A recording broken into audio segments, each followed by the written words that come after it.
What's up, y'all? We're going to talk about issue 1 of Absolute Batman. Now, if you plan on reading it or don't want to be spoiled, keep it pushing. But if not, sit here and enjoy. Before we get into it, I just want to say this is my first issue-to-issue comic book series I've purchased and kept up with. I've read a couple other like the Last Ronin, those series, the Boys comic books and stuff like that. But this is the one I've actually just got individual issues as they come out versus just getting the whole book with the full story already completed. And after seeing all the TikToks and all the screenshots of the different villains coming out, I was like, you know what? Let me just go ahead and buy it and see what they're talking about. And I was not disappointed. So let's get into it. I'm going to give it a little quick rundown. Not going to spoil the whole thing, but we're going to go into a couple of the panels and the story points that I really like the most. So sit back, buckle up, and let's get to it. Another quick disclaimer, I got the Noir edition, as you can see, for the first issue, so it is in black and white. It looks way better in person. But all my other issues are in color, so stay tuned if you want to see the color version of them. So we get into the first couple pages where we see a dude driving through Gotham City.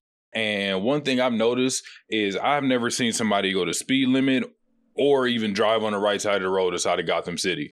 Now, I thought my city traffic was bad, but I can't imagine the insurance costs of owning any type of vehicle inside of Gotham City. Now, rent may be $250 a month for a 2-bedroom, but is it really worth it when all your property, your life, and your livelihood can be at risk at any given time for any given reason?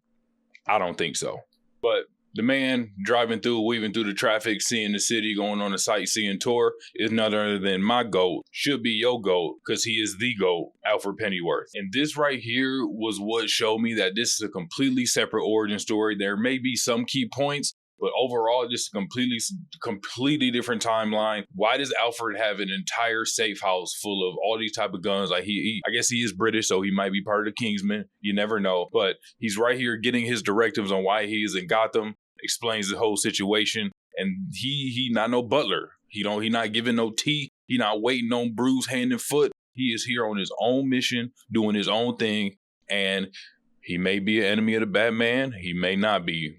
We don't have to see. Now, if there's one thing that will be in continuity across every single multiversal DC timeline, it's Gotham City. It's Gotham City. So don't leave your bike even chained down, because that bitch will get took. After showing the GOAT, obviously, you got to show the actual main character of the series. But look at this dude.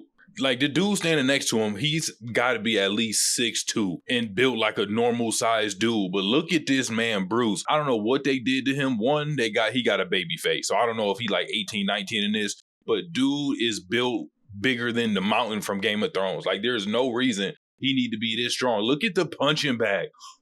He built like Captain America. Captain America could do that. And I know he ain't got no super serum running through his blood.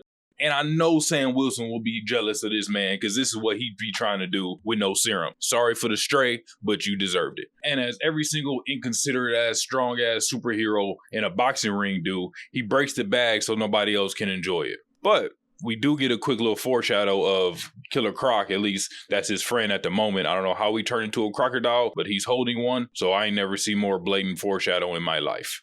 So now that we got introduced to Alfred and Bruce, now we got to see the villain of the story. First, they showed this probably the ugliest yacht I've ever seen in my life. It looked like a whale lord from Pokemon. Now, I'm going to keep my mouth shut, because the way Bruce be acting in this story, I can't even imagine what the villains be up to. So let me keep quiet before he jump off the page and try to silence me. So the big new crime boss is Black Mask, leader of the Party Animals. That's the gang terrorizing the city at the moment. I don't know much about Black Mask. I know he was in one of the Arkham games, the worst one of the whole series, but new issue, new story. So we're going to see what he get into, and already tell off the back, he is not playing. He got a dinner with Falcone and Maroni, obviously the two big crime bosses. And what's the first thing you do when you move into this new city, trying to start your own little organization? You got to get rid of the competition. Bro did it at dinner like a red wedding style in front of his whole people, hung their heads up. Bro's not playing. Great introduction to the villain. Now this pick, it ain't much story in this page. It's just fit pick. Got an aura farm at the top of a ledge before you drop into battle. And you could tell by the wings, they not just for flying.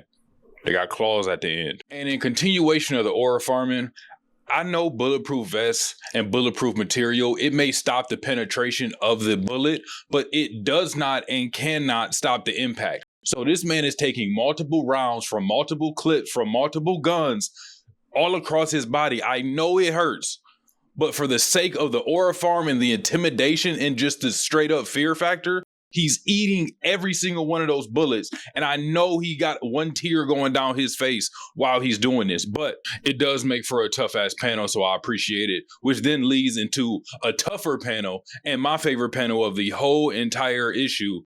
This right here. This man Bruce ain't nothing lower than 6'8", 400 pounds pure muscle. Now I know I'm not cut from the villain cloth because the second I see this and this man just ate a whole clip from my bullets and my homies' bullets, I'm going home. I don't want no parts of it. I'm deserting, I'm ditching. I don't want to be here. He's not the guy I want to fight. He's not who I want to have problems with. So I'm leaving.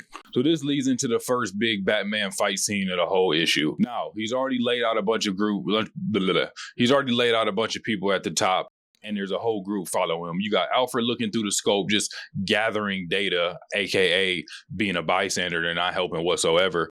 And he just wanted to see what Batman do with this group running at him, see if he tired, see what he got in his sleeve, and he lays every single one of them out. Now, I'm going to reiterate my point from previous.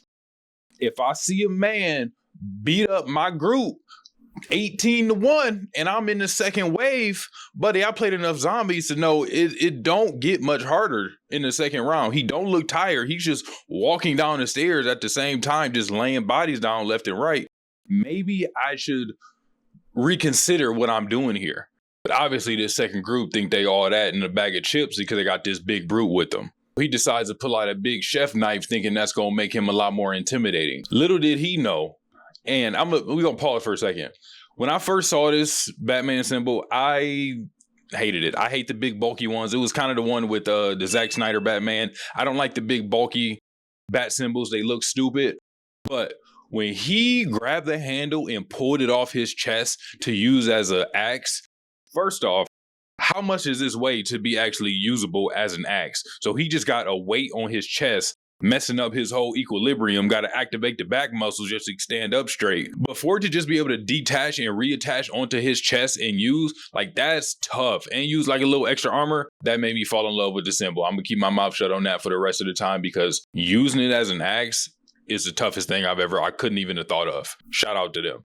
Now, he takes that axe and cut Big's dude hand off. Technically, he did start it, but he let him know, I will finish it. So I don't know if Batman kills in this series. I'm sure he doesn't because that's kind of a core thing to Batman. But goddamn, he will make you want to die. He will do everything but kill you. And I think that's even worse because torturing somebody is way worse than just killing them off rip, in my opinion. But you got to set the tone. And when I say set the tone, this panel right here is setting the tone. Look how scary he looked. He got the spikes on the back. He got the claws coming out the wings. The wings ain't always built for flying like I told you. These are claws. These are basically extendo arms meant to rip, slash, and cut. He got the axe off the chest, the blades coming out the forearms, and flexing on them. Come on now. Now they realize maybe we should not be messing with him. Maybe we shouldn't. And it took a dude getting his hand cut off and 30 dudes laid out on the stairs for them to realize that. But hey, if you learn it once, you don't got to learn it again. Quick origin story. Dad died on a class trip and mom is still alive. Let's move on. Now, at this point in the story, Alfred and Bruce are kind of still fleshing out the relationship. You don't really know how it's going to turn out. Well, you obviously know how it's going to turn out, but they are not enemies, but they are not friends at this moment. So they had a couple run-ins. Alfred is kind of here on like a spying mission, but obviously this is Bruce's city, so you're not just going to be a rogue agent watching him do stuff and not helping when you need to be. So earlier in the book, Bruce disarmed him, took a shotgun. Alfred tried to sneak up on him, and Bruce blamed him in the face with his own shotgun. Disrespectful. Obviously, Batman doesn't kill, so he did modify it to where it was non-lethal, which I think is even more disrespectful because he got shot in the face with a bunch of bat bullets, and then Batman peeled off and showed another aura farming scene after jumping out of a building on a motorcycle. It's tough. So if you have not gotten to the Absolute Batman issue, comic book issue or story, get into it. This shit is crazy. Stay tuned for the next issues. I got all of them except for issue 8. I've been trying to track it down, but we got some time before I get to that video. So So stay tuned for the next videos. Appreciate y'all for watching. Make sure you subscribe. Make sure you follow. Make sure you do whatever platform it's on. Love y'all. Get into it. Shout out Batman. I also got the absolute Green Lanterns, because Green Lantern is my favorite superhero. Don't ask me why. Just know it is. So we're going to be getting into that